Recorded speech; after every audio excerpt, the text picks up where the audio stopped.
Hello everyone, I'm Babla Jonathan and this is the 6 p.m. primetime newscast on Equinox Television live from our headquarters in Cameroon's economic capital.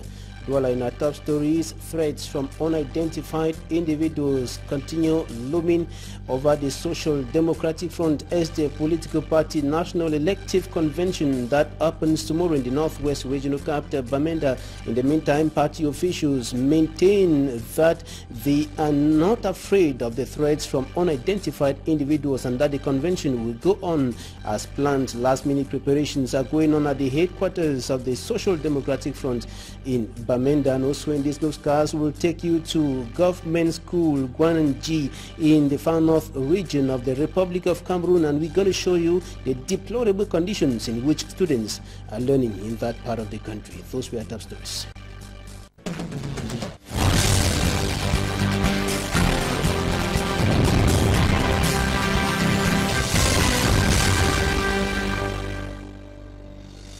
Thanks for joining me in this edition of the Primetime Newscast on Equinox Television. Last-minute preparations are going on at the headquarters of the main opposition political party, the Social Democratic Front, at the Tarikon Palace of National Chairman John Fundi in the Northwest Regional Capital, Bamenda, ahead of the elective convention that is scheduled to begin tomorrow. That is the 9th National Convention of that party. Bamenda, as of now, is ready to host the convention as banners have been raised at strategic positions to announce the event. Even the insecurity in this region, together with threats coming from unknown individuals, the chairman of the organizing committee says measures have been taken by the party to ensure that things unfold hitch-free, and of course measures have been taken by the party so that the convention goes on effectively. About 2,500 delegates are expected in the northwest region of the country, in the regional capital, to take part in that elective convention of the Social Democratic Front. Now, Mayor John Donatus of the Kumbu Council, who is the first Deputy Secretary General of the Social Democratic Front and the National Executive Committee representative of the party in the Northwest region, spoke to us on phone from Bamenda about preparations that are going on at the headquarters of the party. The militants are very level-headed. They are serene and prepared for a convention that is kickstarting tomorrow at 10 o'clock at the Congress Hall in Bamenda. We already have very many delegations registering their presence, and the accreditation committee is already at work.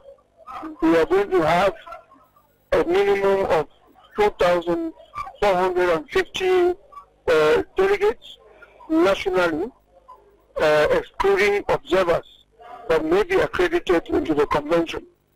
The South African delegation will be around tomorrow, and we are still waiting for the delegations from Europe and the United States of America. The militants of the party, they know that we have threats from a few unknown, unidentified people who think that it is not necessary for us to have the convention taking place in Bamenda, given the fact that they think that presently in this region, because of the Anglophone issue, the Anglophone crisis, we should suspend the convention. We cannot suspend the convention because the SDF party is a national party, and it is not a party for Anglophones, neither is it a party for Francophones. It's a party for Cameroonians. Everything has been put in place. The accommodation is set. The vanguards have all been put in place. And yesterday they held the shopping meeting of vanguards. I find presently the vanguards are being distributed to the various positions, the venue of the meeting, the places of stay, the places of restorations. The vanguards are going to be there. And above all, as concerns security, everybody will be the other person's keeper. the administrative authorities are informed about the convention, and they have to assist to make sure that everything moves in order, and that the people hold their legal and legitimate meeting without any unforeseen threats and problems. And the venue of the National Convention of the Social Democratic Front has moved from the premises of one of the congregations of the Roman Catholic Church in the Northwest Regional Capital, Bamenda, to the premises of the Presbyterian Church, one of its congregations in Bamenda. And lastly, latest information streaming in indicate that the convention will be holding rather at the Congress Hall in Bamenda, and we equally put the question why the change of venue to Njong Donatus, Mayor of Kumbu and First Deputy Secretary General of the party and NEC representative in the Northwest region. Here's what he said.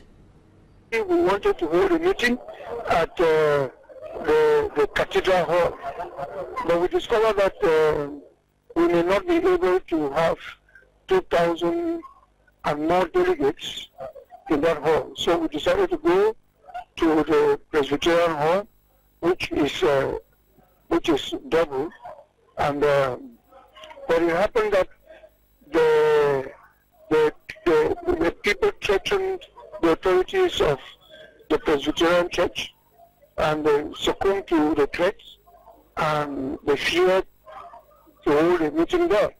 So we decided to resort to the Congress Hall in Bamenda. And concerning the threats from unidentified individuals regarding the holding of the National Convention of the Social Democratic Front, Smart Njikan Gabriel spoke to some officials of the party here in the economic capital Douala and compiled this report.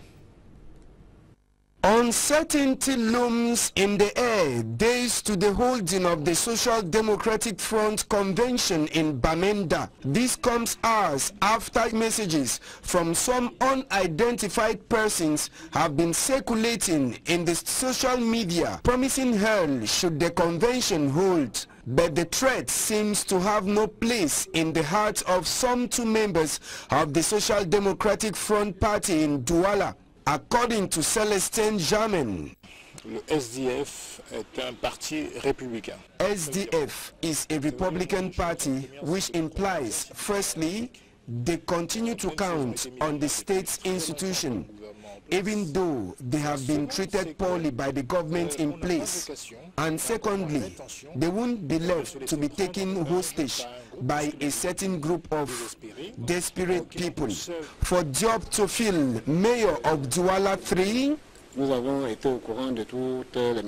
we are already aware of all threats flooding on the social media, and we are in contact with the base in Bamenda. We remain calm because an SDF follower must always be courageous.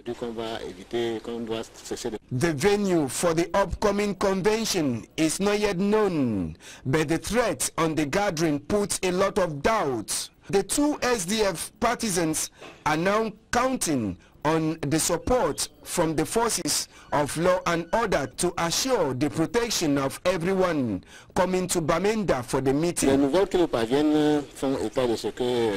The news streaming in from Bamenda says there will be a change of venue. At first, it was the Catholic mission, and now it is at the Presbyterian mission.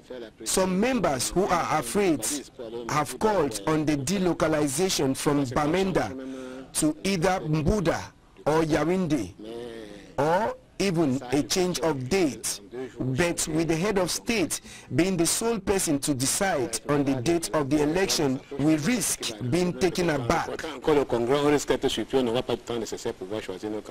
Congrès aura bien lieu. The Congress will hold from the 22nd, 23rd and 24th, but at the same time, we are taking into consideration the threat messages. We are calling on the state to take on its responsibility to assure the security of its people and properties. Reacting to the threat messages that have been circulating, the chairman of the Social Democratic Front, Ni John Frundi, says he is going to wait for the said individuals to confront him in Bamenda.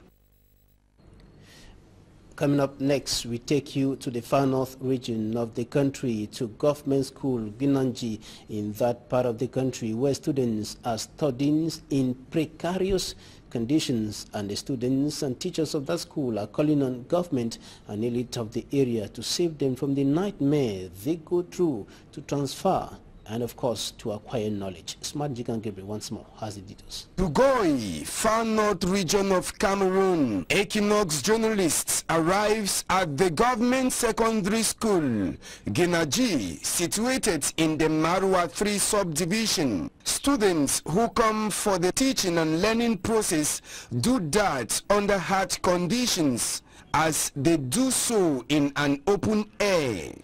According to the director of the school, Taiwo Zhang Dangmo, nous sommes dans le vide. Lorsque vous observez tout autour de vous, we are in an open air. The only thing we have is the space. No water, no an office. During the rainy seasons, we have no lectures because of strong breeze. Even with the difficult conditions of learning, the students have decided to take their destinies into their hands. Just like the students, the teachers also lack an office. It is on their motorcycles that everything is being done. Nevertheless, the school administrators say their first candidates at the BAPC examination will be presented this year. Nous présentons nos premiers candidats cette année au BPC. The Marwa 3 Council is being pointed accusing fingers for abandoning the college.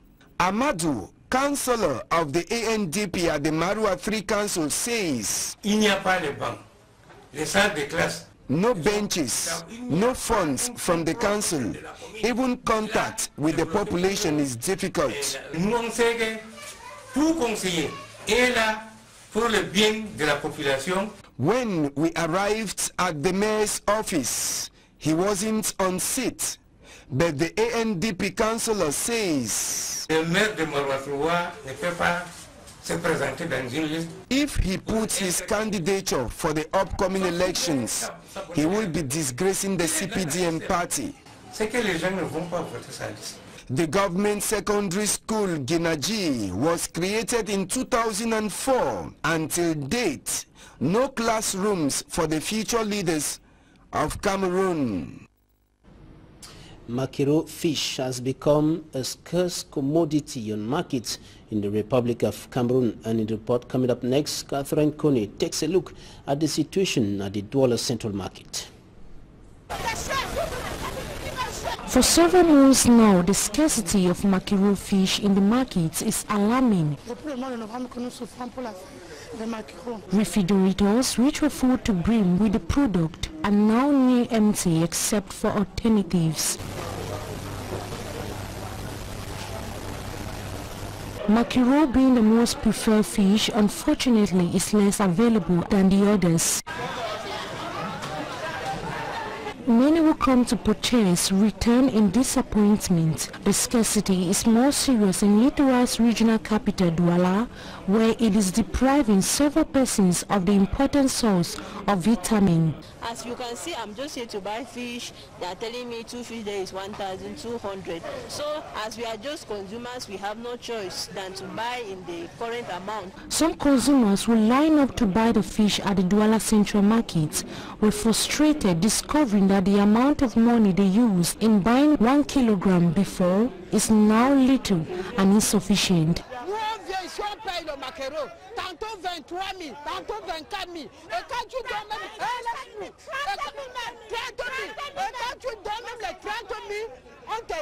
Some return to alternatives, end up giving a sign of disappointment because they cannot purchase them with the little they have.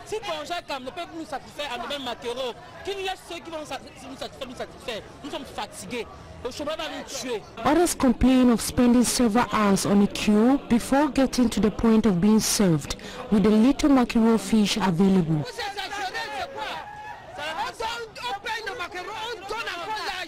However, consumers and vendors are urging authorities to see into the situation so cold stores will be able to make available the product.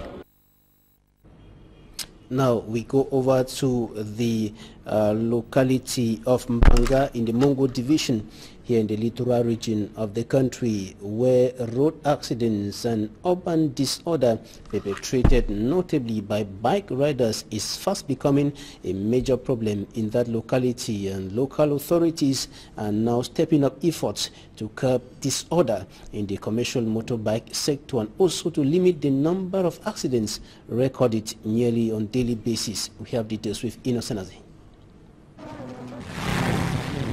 Between 2016 and 2017, over 20 deaths have been recorded in the town of Mbanga in the Mongo division, littoral region, as consequence of reckless riding by commercial motorcycle owners.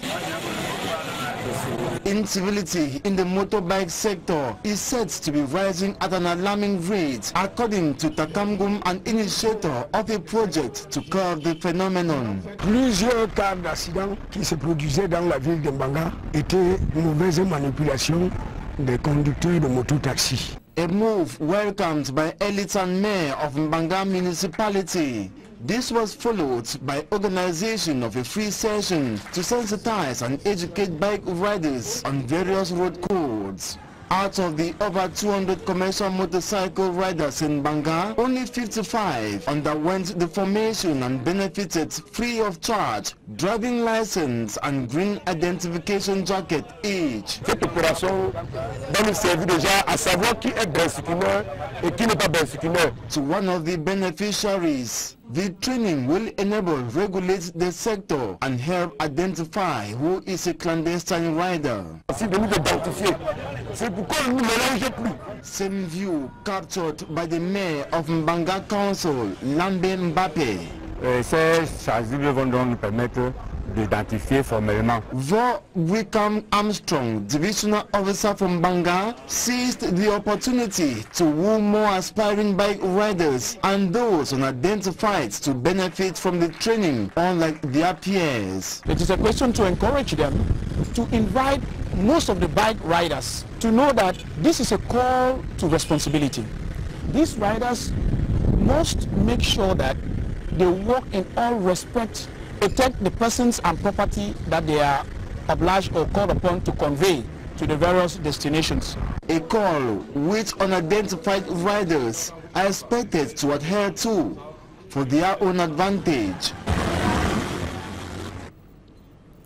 And that's it for the first segment of this newscast on Equinox Television. Coming up in Talking Point, we shall discuss the low production rate of palm oil in the Republic of Cameroon and what many consider as unacceptable, that Cameroon should be importing a huge quantity of palm oil despite the fact that she is endowed with enormous riches as far as human and material resources are concerned in this domain. And we shall equally be answering the question how to improve the production of palm oil in Cameroon without increasing the negative impact of palm oil development on the environment. Stay with us.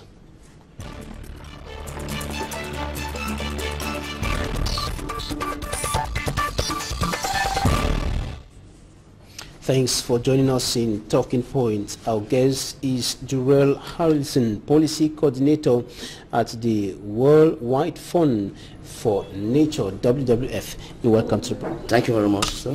Now, what is the rate of palm oil production in Cameroon today? Currently, Cameroon's production stands at about 300,000 tons, and which makes Cameroon the fourth largest African producer of palm oil and the 13th in the world. Yet, the production is very low as compared to demand. Yeah, unfortunately, that's the reality. Cameroon's production, which stands at 300,000 tons per year, can't meet Cameroon's domestic demand, which is estimated at about 450 to 500,000 tons of palm oil. That means Cameroon annually has a deficit estimated at about 130,000 tons, and therefore, to meet its domestic demand, we are forced to import palm oil from countries like Malaysia, Indonesia, and recently from Gabon. You're an expert in the domain. What accounts for this deficit? I think what really accounts for Cameroon's low production rate, there are many factors. First is that our plantations are quite old. Most of them date back to the colonial days, like CDC, CDC especially, but then others like soca palm oil are all aging, and therefore after a certain years in production, you won't expect to have the same quantity as before, because the average age for a plantation, for a palm tree to produce optimally is 25 years. After that, you have to regenerate or replant. That is one factor. The second factor is the fact that the extraction rate, when we're talking about the extraction rate, is actually the amount of oil that comes out of the nuts when you mill them. The extraction rate in Cameroon is quite low. Averagely, it's about 19 to 21%, which is below the world standard or the world-recognized standard, which stands at about 25%. And that is at the level of the agro-industries. Now we come to the level of the smallholders, I mean the local community, local people, and they all use artisanal mills to press for oil. That extraction rate is about 13 to 15%. And with that, we can't really increase our productivity. Also, another thing that we've noted is the fact that in Cameroon, there's a low use of fertilization in the palm oil industry. We won't encourage that very much as WWF because it has other environmental implications. But then we think there are new ways that have been developed, like using organic manure, that can really boost production. All right, government's investment in this area of palm oil production, is it not another problem? I would say investment seems to be low. I would say the Cameroon government has been doing a lot in the palm oil sector. You all remember FUNADE was one of the initiatives that the government, through a loan from the World Bank, initiated in the 1980s up to the 1990s, when unfortunately the economic crisis, FUNADE was liquidated. But we saw, like last week, the Minister of Economic Planning and Regional Development, together with the Minister of Agriculture and Rural Development, signed a convention with UNESPAM, which is a federation of smallholders, providing them a loan or a support of almost 3.6 billion francs CFA to boost fertilization supply to smallholders. So we can't say it's not, the government has not done anything, but we think there's still much to be done, and that's one thing that we are here to look at, what can be done to boost that production. Now, because of the limited supply, that is below demand by over 100 tons, the country is compelled to import a huge quantity of palm oil. Yeah, that's right, and we think Cameroon has an opportunity to make things right, and not to. We have the big palm oil producers are Malaysia and Indonesia, the Southeast Asian tigers, as we call them. Most of these countries got their first palm seedlings from Cameroon, because, like you know, palm oil originated from Central Africa. And the question we asked today is, how did they get there? But they got there with a cost in terms of social and environment.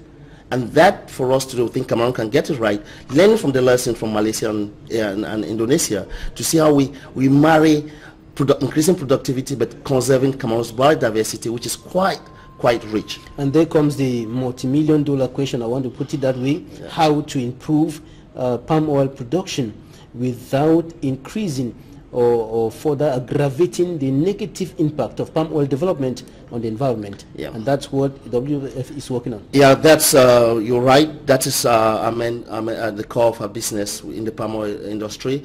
We think there's an opportunity, there's a potential to marry these two. I would say complementary, not conflicting. Right? People always want to put them as if they're conflicting, but they're complementary. They're conflicting because palm oil development has a huge impact on the environment. Yeah, what I'm saying is that in as much as it could be conflicting, it could be complementary, and that's what we are bringing in. We're bringing that within a certain surface area, you could grow palm oil, you could increase productivity by using improved seedlings, by regenerating the old plantations, by using fertilization. Depending on your revenue, you could use organic fertilization but also you could use chemical fertilization. It all depends on how you apply that. That is the one thing we're looking. And we're also looking at an opportunity where Cameroon, within the next 5-10 years, will definitely become a net palm oil exporter. And if it so does, then Cameroon has exigencies at the global level in terms of standards that it has to comply. And these standards, you and me agree, are becoming so constraining in terms of economic development, because you have to respect the principles of sustainable development, which are respecting the economic pillar, the social and the environmental pillar. So we think there's an opportunity here that we could get things right, and learning from lessons from countries like Southeast Asia, that though they have become quite big countries in oil production, the environmental cost today, they're paying for it. They have to recreate a biodiversity that they had 50, 60 years ago. And thank God for Cameroon, we still have it. And that is why the question why or how to go about improving palm oil without this negative impact coming into play is very important. Yeah, and we think for Cameroon there are two things. We regenerate the Asian plantations. We support the smallholders.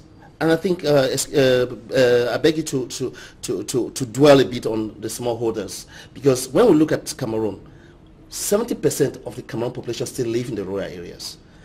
Cameroon's smallholders contribute about 40% to the Cameroon's national production. But at the same time, these are the smallholders, in most cases, abandoned on their own. And we think, when we had FUNADER, things were moving quite well because FUNADER had to go through companies like CDC. Today, we don't have a scheme like FUNADER. And we think that if we could help smallholders, structure them into cooperatives for them to function as a business model, then we could have an opportunity of not just reducing poverty, but increasing revenue for these communities, increasing employment, and at the same time boosting productivity, because they will have the right to supply the fresh fruit bunches to the agro-industries who luckily have more efficient mills to improve on the extraction. Where is the role of the government in all this? The role of the government there is it's two-faced, two-faceted. The first is that the government is a facilitator for investments, right? But the second facet is the fact that the government is a regulator of the sector. And we think that if we look at companies like CDC that are publicly owned, or Pamol, and they have private companies like Socapam, then we think the government needs to work on two fronts. The first front is to see how to look at the issue of pricing. The second is to look at issues around importation, probably trying to freeze importation for some time and then boosting domestic production, which will really help in terms of economic development. And thirdly, we have to look at the fertilization sector, which for now, unfortunately, remains very monopolized. Now, these are some of the issues that you were discussing with some stakeholders here in the economic capital within the context of a workshop today. Yeah, well, we started a workshop today, which we call a policy dialogue, to try to, with all the different stakeholders drawn from the government, from the private sector, from the civil society, from local communities, to see how do we chart a way forward for Cameroon's palm oil sector that is sustainable, that brings employment to the rural communities, and that helps us gladly to eat our fufu and arrow every day. Did you reach any point of agreement? Did you reach some resolutions that are supposed to be implemented in the nearest future? Yeah, we still, today is just the first day of the policy dialogue. We continue tomorrow and Friday, and we hope that by the end of Friday we will have a roadmap which will be shared with all the stakeholders to see this is how we want to move forward with the palm oil sector in Cameroon. So how soon should we expect a change, a reverse of the trend? Instead of importation of a huge quantity of palm oil, we should be exporting, because this is what we are all getting to.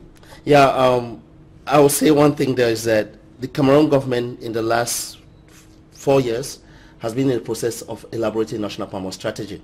And we think once that strategy is completed and adopted, which should be in the next few months, we'll have a framework which would guide palm oil development. So I would say in the nearest future we're hoping to see Cameroon attain self-sufficiency in terms of production and probably become a net exporter of palm oil. Thanks very much, Jurel Harrison, Policy Coordinator at the Worldwide Fund for Nature, WWF. He was a guest in this edition of the 6 p.m. Primetime Newscast on Equinox Television. Thanks for staying with us. To have a nice time in the company of our programs. Goodbye.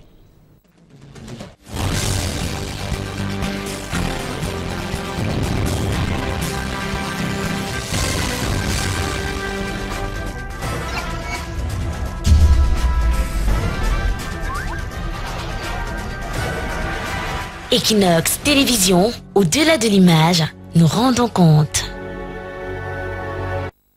Cette année, vous avez décidé de changer de job, d'en trouver un ou d'aider un proche à en trouver un. Recevez une pléthore d'offres disponibles sur le marché